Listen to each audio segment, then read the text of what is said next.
గత 25 ఏళ్లుగా ప్రజల విశ్వాసాన్ని ఆర్థిక సేవల్లో ముందంజలో ఉన్న మహారాజా కోఆపరేటివ్ అర్బన్ బ్యాంక్ నూతన శాఖను సోమవారం నర్సీపట్నంలో ఆంధ్రప్రదేశ్ శాసనసభ స్పీకర్ చింతకాయల అయ్యన్న పాత్రుడు ప్రారంభించారు.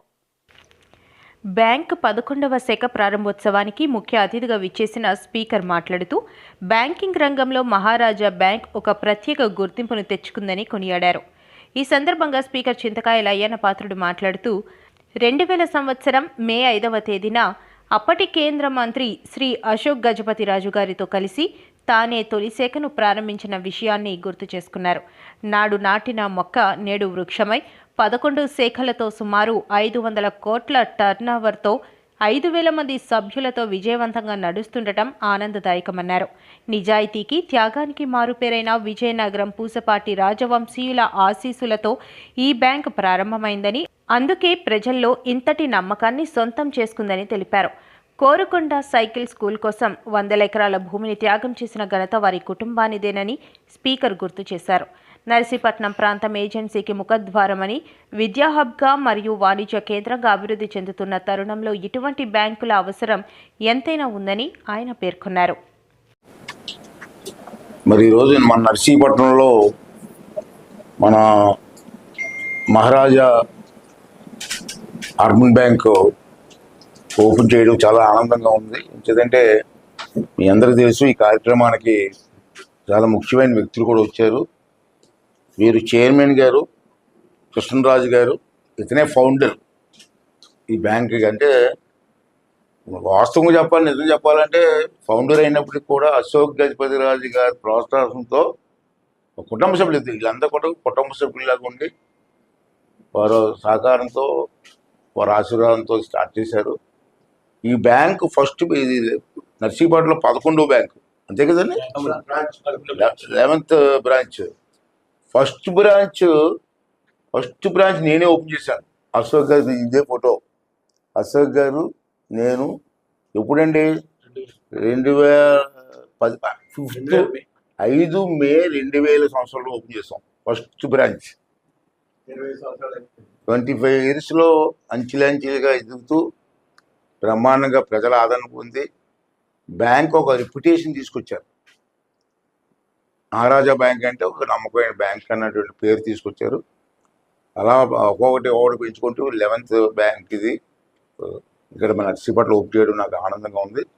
మరి ఈ కార్యక్రమానికి మరి ప్రస్తుత సెంట్రల్ బ్యాంక్ చైర్మన్ తాతారావు గారు మా ఇద్దరికి చిరకాల మిత్రులని, అలాగే ఇదే కోఆపరేటివ్ సెంట్రల్ బ్యాంక్కి ఇది ముందు రాజు గారు కూడా చైర్మన్ చేశారు. ఇద్దరు కూడా వచ్చారు. ఇద్దరు కూడా సెంట్రల్ బ్యాంక్ చాలా అనుభవం ఉన్న వ్యక్తులు, మంచి పట్టు ఉన్న వ్యక్తులు. అలాగే మరి మన సీఎంఆర్ రావణ గారి గురించి చెప్పవలసిన లేదు. అతను ఎక్కడ టీవీ పెడితే అక్కడ బంగారమే. మరి ఈవేళ ప్రత్యేకంగా వచ్చి ఆశీర్వదించడం వచ్చారు. ఇది కూడా అందరి ఆశీర్వాదంతో జనధన అభివృద్ధి చెంది ఇంకా ఎంతో మందికి సహాయపడే విధంగా బ్యాంక్ ఎదగాలని ఇది నాకు నమ్మకం ఉంది. చిన్న విషయం కాదు. 2000 సంవత్సరం నుంచి ఇప్పటి వరకు 11 బ్రాంచీల దాకా వెళ్ళారంటే సాధారణంగా ఎదగడానికి అంత ఈజీ కాదు. ఒక పట్టుదల, కృషి, నమ్మకాన్ని ప్రజల్లో కలిగేటువంటి చాలా ఈజీ కాదు. ఇంతవరకు వచ్చారు. మరి ఈవేళ బ్యాంక్ తాలూకు ఇష్యూస్ కూడా తీసుకున్నప్పుడు ఈ బ్యాంకులో మెంబర్స్గా ఉన్నటువంటి వ్యక్తులు ఇప్పుడు వరకు 4688 మంది వరకు, అంటే సుమారు 5000 మంది వరకు ఈ బ్యాంకులో మెంబర్స్గా ఉన్నారు. దీని టోటల్ తీసుకుంటే 500 కోట్ల పైనే టర్నోవర్ అవుతుంది అన్ని ఈ బ్యాంక్ ద్వారా. అంటే చాలామందికి లోన్లు ఇవ్వడం, గోల్డ్ లోన్లు ఇవ్వడం, అగ్రికల్చర్ లోన్స్ ఇవ్వడం, వ్యాపారాలకు ఇవ్వడం, ఇవన్నీ కూడా రకరకాలు చేస్తూ ప్రజల నమ్మకాన్ని చూరుకున్నటువంటి బ్యాంకు. ఇక్కడ నర్సీపట్నం కూడా మీకు తెలుసు దినదిన అభివృద్ధి చెందుతుంది. 83లో నేను ఎమ్మెల్యేగా అయినప్పుడు ఉన్న పరిస్థితికి ఇవాళ పరిస్థితికి చాలా తేడా వచ్చింది. ఒక ఎడ్యుకేషన్ హబ్గా డెవలప్ అయిపోయింది. ఎప్పుడైతే ఎడ్యుకేషన్ హబ్గా డెవలప్ అయిందో ఇవాళ చూశారు మార్కెట్, నర్సీపట్నం మార్కెట్ ఎంత పెరిగిందంటే అప్పటికిప్పటికి మనకి దానికి కూడా కారణం ఉంది.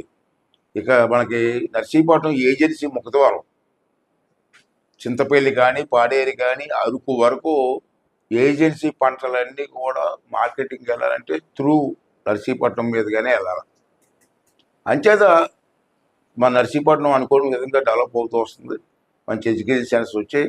ఈ మధ్యన మాకారపాలెంలో ఇండస్ట్రీస్ కూడా వస్తున్నాయి. అప్పుడే ఆల్రెడీ 3 ఇండస్ట్రీస్ శాంక్షన్ అయ్యాయి. రాబోయే రోజుల్లో ఇంకో 2 సంవత్సరాలు ఒక 2-3 రావచ్చు. ఇవన్నీ అవుతే ఒక టౌన్షిప్ డెవలప్ అవుతుంది.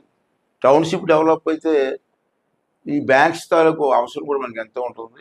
అంచేత ఈ బ్యాంకు జనతర అభివృద్ధి చెంది ప్రజలకు ఎంతో ఉపయోగపడాలని, సామాన్య ప్రజలకి కూడా ఉపయోగపడాలని, అలాగే డ్వాక్రా గ్రూప్ మహిళలు ఉన్నారు, వాళ్ళకి కూడా ఫైనాన్స్ చేసి వాళ్ళు ఎదుగుదలకు కూడా బ్యాంక్ కృషి చేయాలని చెప్పి మనస్ఫూర్తిగా ఆ వెంకటేశ్వర స్వామిని, నా ఇష్టదైవమైనటువంటి ఆ పరమేశ్వరుని కూడా కోరుకుంటూ, ఆ దేవుడి తాలూకు ఆశీర్వాదం రాజుగారి వాళ్ళ కుటుంబానికి బ్యాంక్ ఉండి అభివృద్ధి చెంది వారు అభివృద్ధి చెందుతూ మళ్ళీ ప్రాంత ప్రజల్ని కూడా ఫైనాన్సింగ్ చేసి అభివృద్ధి చేసే